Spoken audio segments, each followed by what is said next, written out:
जय हिंद मेरे प्यारे बच्चों। और देखिए जो डीवी यानी कि डॉक्यूमेंट वेरिफिकेशन का जो प्रोसेस होता है ना, तो ये थोड़ा सा आसान तो होता है लेकिन बच्चों को थोड़ा सा लेंदी लगता है कि इसमें पता नहीं क्या होता है, कैसे आधार ऑथेंटिकेशन होता है। नाम कई बच्चे पहली बार सुने होंगे आधार ऑथेंटिकेशन का।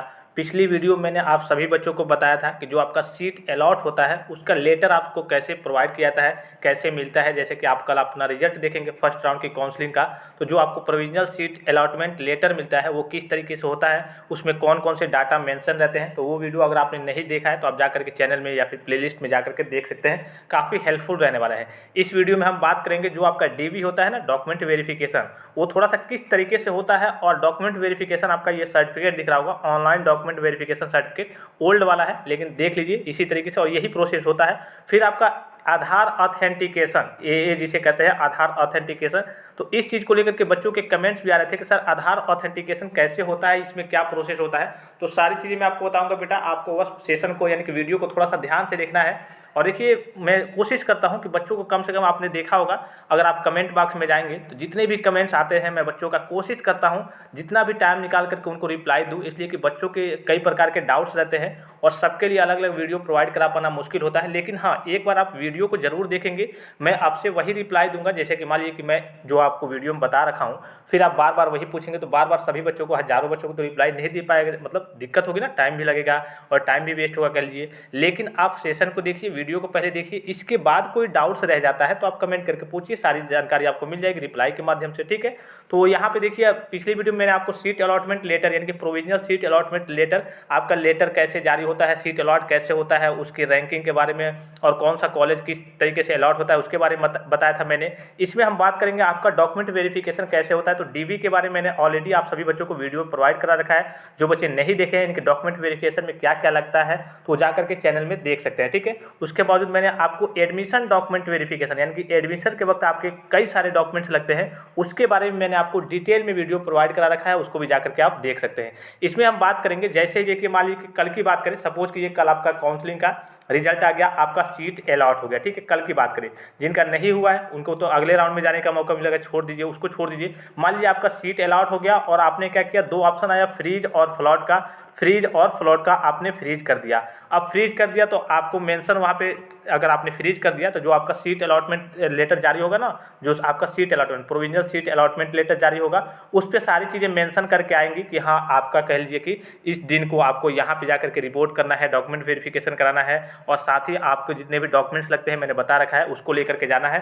तो वो आपके प्रोविजनल सीट अलॉटमेंट पे ही जो लेटर आएगा उसी पे सारी चीज़ें रहेंगी, ठीक है। तो जैसे ही आप वहाँ पे जाएंगे तो आधार ऑथेंटिकेशन के बारे में बच्चे पूछ रहे थे क्या होता है।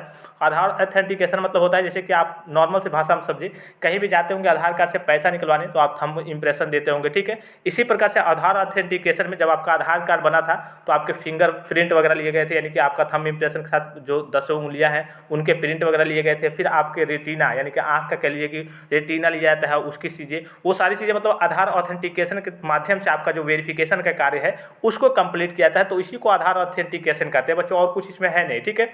इसके बावजूद आधार ऑथेंटिकेशन होगा, आपके डॉक्यूमेंट्स वगैरह चेक कर लिए जाएंगे, आय जात निवास और जो रिक्वायर्ड डॉक्यूमेंट्स है आपके मार्कशीट वगैरह, ये सारी चीज़ें जब चेक कर ली जाएंगी, आपका प्रोविजनल सीट अलॉटमेंट लेटर देख लिया जाएगा। उसके बाद से डीवी के तुरंत बाद आपका जो फीस का ऑप्शन है, फीस भरने का ऑप्शन है, वो ओपन हो जाएगा। आप फीस भर सकते हैं, फीस के लिए टाइम रहेगा कि हाँ आप एक दिन में या फिर इतने समय तक भर दें, अगर नहीं भरेंगे तो आपका जो सीट है ऑटोमेटिक कैंसिल हो जाएगा, ठीक है। तो डॉक्यूमेंट वेरिफिकेशन के बाद आपको फीस भी भर देना है, और डॉक्यूमेंट वेरिफिकेशन के बाद आपको एक ऑनलाइन डॉक्यूमेंट वेरिफिकेशन सर्टिफिकेट मिलेगा। जैसे कि यहाँ पे आपको दिख रहा होगा, ऊपर मैं दिखा दूँ, joint entrance examination council Uttar Pradesh और ऑनलाइन डॉक्यूमेंट वेरिफिकेशन सर्टिफिकेट। और ये सारी चीज़ें लेकर के आपको कहाँ जानी होती है बच्चों, आपको कॉलेज में जब आपका एडमिशन होता है तो ये सारी चीज़ें लगती हैं कि हाँ आपने डॉक्यूमेंट वेरिफिकेशन कराया है, आपने फीस जमा किया है, उसकी रसीद, और भी जो आपके पास डॉक्यूमेंट्स हैं उसके लिए। कि कॉलेज में जब आप जाएंगे एडमिशन कराने तो उसमें तो बहुत सारी चीज़ें लगती हैं। आपका मेडिकल सर्टिफिकेट लगता है, जो कि मेडिकल सर्टिफिकेट होता है वो सीएमओ लेवल का रहना चाहिए। बहुत सारे बच्चे क्या करते हैं, आपके नॉर्मल से जो आपके ब्लॉक में कह लीजिए कि आपके पोस्ट में जो सरकारी अस्पताल होते हैं, सामुदायिक कह लीजिए, सामुदायिक सरकारी अस्पताल वगैरह होते हैं, वहाँ से बनवा लेते हैं। तो वहाँ से नहीं, ये आपका रहता है जिला अस्पताल से। आप हर एक जिले में जाएंगे तो एक जिला अस्पताल होता है, वहाँ से ये आपका सीएमओ लेवल का मेडिकल सर्टिफिकेट चाहिए होता है, सीएमओ लेवल का। उसमें सीएमओ का कह लीजिए कि चीफ मेडिकल ऑफिसर का वहाँ पे सिग्नेचर वगैरह रहता है, और कई कई डिपार्टमेंट का सिग्नेचर रहता है। जैसे कि वहाँ पे जब आप जाएंगे ना जिला अस्पताल पे, तो वहाँ पे आप मेडिकल सर्टिफिकेट बनवाएंगे तो पहले आपको भेजा जाएगा कान के डॉक्टर के पास कि हाँ बच्चे के कान वगैरह, हालांकि फॉर्मेलिटी है लेकिन जाना पड़ता है सिग्नेचर कराने। फिर आँख के डॉक्टर के पास, फिर कह लीजिए हड्डी के डॉक्टर के पास, ऐसे ऐसे कई जगह 2-3 जगह आपको दौड़ना पड़ता है। फिर आपका कह लीजिए कि सिग्नेचर वगैरह होकर वो सर्टिफिकेट नॉर्मल सही होता है, लेकिन कह लीजिए कि काफ़ी ज़्यादा इंपॉर्टेंट होता है। अगर वो नहीं रहेगा तो एडमिशन में आपकी बाधा आ जाएगी, रुकावट आ जाएगी। हालांकि 1-2 दिन का एडमिशन में फिर से लोग समय दे देते हैं टीचर वगैरह कि हाँ जाइए आप घर से बनवा के लेकर आइए, इसलिए कि आप कहीं और रहते हैं, कहीं और आ जा करके आपको पढ़ना रहता है। फिर आपका काउंटर सिग्नेचर हो गया, जैसे कि मैंने आपको बताया था, अगर आपको अपने डिस्ट्रिक्ट में कॉलेज मिल गया तब तो कोई दिक्कत नहीं है, तो अभी आपको नहीं कराना है सीट अलॉटमेंट होने के बाद। अगर आपको अपने डिस्ट्रिक्ट में मिल गया, आपने फ्रीज कर दिया, तब तो कोई दिक्कत नहीं, आपको काउंटर सिग्नेचर नहीं कराना है। लेकिन अगर आपको अपने डिस्ट्रिक्ट में कॉलेज नहीं मिला, हालांकि अधिकतर बच्चों के साथ यही होता है कि उनके डिस्ट्रिक्ट में कॉलेज नहीं मिलता है, अगर दूसरे किसी भी डिस्ट्रिक्ट में मिला तो आपका जो टीसी होता है, ट्रांसफर सर्टिफिकेट, जो आपके कॉलेज से मिलता है, यानी कि अगर आप 10th पास करके आए होंगे या फिर आप कह लीजिए कि 12th पास करके आए होंगे, तो वहाँ से आपने टीसी लिया होगा, ट्रांसफर सर्टिफिकेट, उस पर आपको एक काउंटर सिग्नेचर कराना पड़ता है। तो काउंटर सिग्नेचर का मैंने आपको फोटो भी दिखाया था पिछले वीडियो में। वो जो बच्चे सही से वीडियो को देखते होंगे उनको सारी जानकारी मिल जाती होगी, लेकिन जो बच्चे कह लीजिए कि स्किप करके देखते होंगे उनके पास पूरी जानकारी नहीं रहती होगी। तो ये जो डॉक्यूमेंट वेरिफिकेशन का होता है ना बच्चों, जो डॉक्यूमेंट वेरिफिकेशन वाला प्रोसेस है, ये कह लीजिए कि बहुत ही ज़्यादा इंपॉर्टेंट होता है। अगर आपका एडमिशन रुकता है तो इसी में रुकेगा, और आगे चल के जब ये आपका डॉक्यूमेंट वेरिफिकेशन हो गया तो जब कॉलेज वाले डॉक्यूमेंट में आ जाएंगे ना, एडमिशन डॉक्यूमेंट में, तो उसमें आपका कुछ नहीं। अगर आपका नहीं बना है तो आपको समय दिया जाएगा। सपोज कीजिए कि बच्चे कह भी रहते हैं मुझसे, एक साल मेरा कह लीजिए कि इनकम सर्टिफिकेट या फिर कास्ट सर्टिफिकेट बहुत पुराना हो गया है, 1 साल का हो गया है, 2 साल का हो गया है, या फिर मुझे नया मेरा नहीं है, तो आप चाहे अभी आपका 10 दिन लगेगा, बहुत बनवाएंगे, 10 दिन 12 दिन 15 दिन इतने में आ जाता है। हालांकि अगर आप लेखपाल वगैरह फिर आपकी जान पहचान है कहीं से, तो आप कहेंगे तो आपको 1 हफ्ते में भी, यानी कि 7 डेज में भी आपके पास वो अवेलेबल हो जाएगा। ठीक है, थोड़ी जल्दीबाजी करेंगे, थोड़ा दौड़ धूप करेंगे तो अभी आपके पास समय भी है, इसलिए कि वो आपके एडमिशन वाले डॉक्यूमेंट्स हो। लेकिन अगर इसकी बात करें ना, एक बात कह रहा हूँ मैं, अगर आय जात निवास की बात करें तो यह आय जात निवास तो आपका इस बार डीबी में भी मांग दिया है, डॉक्यूमेंट वेरिफिकेशन में मांगा है। अब देखिए कल जो सीट अलॉटमेंट लेटर जारी होगा उस पर भी मेंशन करके आएगा नीचे। ठीक है, अगर मेंशन करके आता है तो अच्छी बात है, मतलब कि चलिए कोई दिक्कत नहीं। अगर नहीं आता है तो चलिए जो बच्चे नहीं बनवाए हैं उनके लिए कोई दिक्कत नहीं होगी। ठीक है, तो उस पर भी मेंशन करके आता है। जैसे कि मैंने आपको पिछली वीडियो में बताया था, उसमें सारी चीज़ें थी, तो उसमें 1-2 चीज़ें नहीं थी चूँकि वो 2020 का था।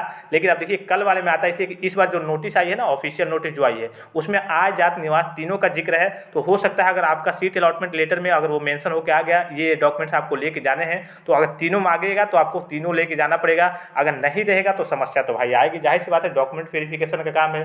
अधिकतर आप देखे होंगे कोई भी जॉब आती है, कोई भी वैकेंसी आती है, तो ज़्यादा बच्चे छटते हैं, यानी कि कल रिजेक्ट होते हैं, वो डॉक्यूमेंट वेरिफिकेशन में ही होते हैं। जैसे कि किसी का फेक रहता है, किसी का सही नहीं रहता है, किसी का आधार में और मार्कशीट में गलत रहता है, तो इसीलिए कह लीजिए कि आपके पास एक ऑप्शन भी रहता है कि वकील से जा करके एफिडेविट वगैरह बनवा लेंगे कि हाँ चलिए हम सुधार वगैरह करा रहे हैं, सुधार जल्दी हो जाएगा, तो एफिडेविट वगैरह आप बनवा लेंगे तो कोई दिक्कत नहीं होती है। ठीक है, तो ये सारे कार्य आपको कर लेने हैं। मैं आपको प्रोसेस एक इस तरीके से प्रैक्टिकल बाय प्रैक्टिकल, मतलब प्रैक्टिकली तरीके से बताता हूँ कि कोई दिक्कत वगैरह ना हो बच्चों के मन में, और जो भी डाउट्स भी रह जाते हैं, कमेंट्स करते हैं बच्चे, तो उनका मैं रिप्लाई भी दे देता हूँ, जो रिप्लाई देने लायक होता है। अदरवाइज मान लीजिए कि काफ़ी सारे बच्चे एक ही चीज़ बार बार पूछते हैं, तो अब बार बार सभी बच्चों को, हज़ारों बच्चों को रिप्लाई देना पॉसिबल नहीं होता है। लेकिन मैं कोशिश करता हूँ कि जो बच्चे जेन्युइन सा क्वेश्चन पूछेंगे, जिनका क्वेश्चन का लिए कि हाँ लगेगा कि मैंने इस वीडियो में नहीं बताया है, तो उनका मैं रिप्लाई दे देता हूँ। अगर मैंने आपको बताया रखा है तो पहले वीडियो देखिए, सेशन देखिए, अगर नहीं बताया गया है तो आपको रिप्लाई दे दिया जाएगा। तो इसी तरीके से आपका document verification, online document verification मिलेगा, मतलब सर्टिफिकेट मिलेगा जो हो जाएगा आपका डॉक्यूमेंट वेरिफिकेशन। और इन सारी चीज़ों को लेकर के, फीस रसीद को लेकर के और जितने भी डॉक्यूमेंट्स है, उसके बाद से आपका डीबी के बाद से आपको कॉलेज में जाना पड़ता है। कॉलेज में कब जाना पड़ता है तो आपको मालूम है कि 5 तारीख के बाद से आपके एडमिशन वगैरह कार्य वगैरह स्टार्ट हो जाएंगे। तो उसके बाद तभी तो आपके पास बहुत समय है, जो सर्टिफिकेट वगैरह अगर आपके पास मेडिकल वगैरह सर्टिफिकेट नहीं है या फिर अन्य जो सर्टिफिकेट नहीं है उसको आप बनवा भी सकते हैं। ठीक है, तो आप देखिए कल सीट अलॉट हो जाता है, उसके बाद से फिर आपको जानकारी दूंगा कैसे क्या करना है, कौन कौन से डॉक्यूमेंट्स इस बार मतलब लगने वाले हैं। हालांकि पहले से भी मालूम है, लेकिन फिर भी लगभग उस पर भी सीट अलॉटमेंट लेटर आता है, उस पर भी नीचे मेंशन रहता है, और रिपोर्टिंग टाइमिंग वगैरह, डेट वगैरह, कब आपको रिपोर्ट करना है, कहाँ पे जाकर रिपोर्ट करना है। रिपोर्ट क्या आपको आपके ज़िले में जो गवर्नमेंट कॉलेज होता है ना, या फिर एडेड कॉलेज, वहीं पे आपका, या फिर जो आपने रजिस्ट्रेशन के वक्त सेंटर चूज किया होगा, वहीं पे लगभग आपकी कहिए कि जो आपकी डीबी यानी डॉक्यूमेंट वेरिफिकेशन का कार्य है उसको कंप्लीट कराया जाता है। तो इसी तरीके से होता है बच्चों। ये आपका कुछ है नहीं, बस बस आपका वेरिफिकेशन हो जाता है और आपको ये दे दिया जाता है कि हाँ सारी चीज़ें बच्चे की सही है, डॉक्यूमेंट वेरिफिकेशन हो गया। और इसके साथ आपका जो आधार ऑथेंटिकेशन होता है उसका भी फोटो वगैरह दिया जाता है और दिया जाता है कि ले जाइए आप कॉलेज में आप जाकर के एडमिशन करा लीजिएगा, आपका डॉक्यूमेंट वेरिफिकेशन का कार्य हो गया। अब आपके कॉलेज में कोई बाधा नहीं आएगी, जो कॉलेज वाले सर्टिफिकेट मांगे वो कॉलेज में दे दीजिएगा और आपका डायरेक्टली एडमिशन हो जाएगा। इसके डीवी के तुरंत बाद आपको फीस जमा करनी होती है, लगभग कभी 1 दिन का कभी 2 दिन का समय मिलता है, तो फीस की भी आप व्यवस्था किए रहेंगे। तो आई होप कि सेशन आपको अच्छा लगा होगा, यूजफुल लगा होगा। और भी कोई डाउट हो, कोई समस्या हो तो आप कमेंट करके सारी जानकारी को प्राप्त कर सकते हैं। तो सेशन को यहीं पे समाप्त करते हैं बच्चों, तब तक के लिए आप अपना ख्याल रखिएगा। जय हिंद।